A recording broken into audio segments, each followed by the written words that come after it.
National education policy 2020 के अंतर्गत विभिन्न स्तर के पाठ्यक्रमों में भारतीय ज्ञान परंपरा को सम्मिलित करने पर बल दिया गया है।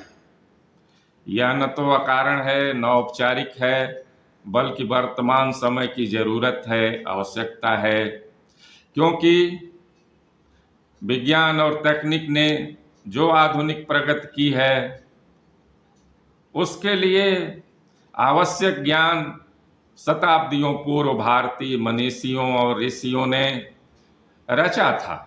एक they provide similar knowledge for the development of science and mathematics.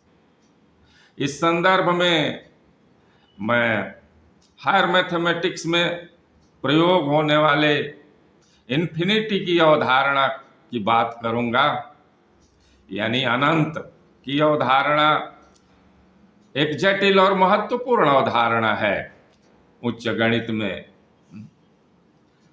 लेकिन भारतीय मनीषी उज्जैन, जिसे आज हम अवंतिका भी कहते हैं,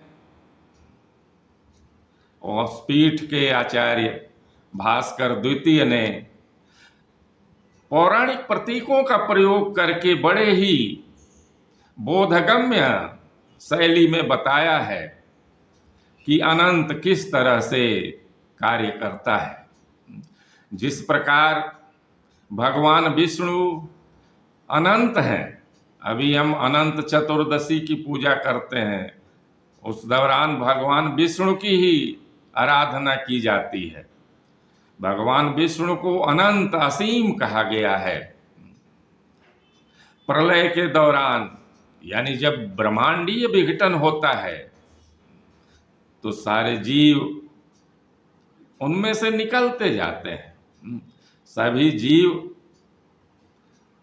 उस भगवान विष्णु के अंदर समाहित होते चले जाते हैं, और जब सृष्टि का समय आता है, सृजन का समय आता है, तो सभी जीव भगवान विष्णु से निःसरित होते हैं, निकलते हैं।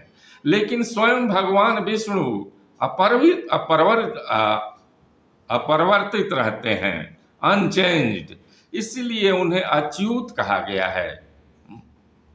अनंत और अच्युत भगवान विष्णु को इसीलिए कहा गया है।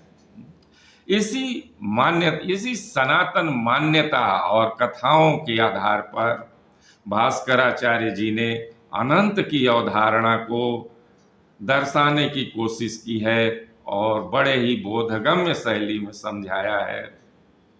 इसलिए जरूरी है कि भारतीय ज्ञान परंपरा की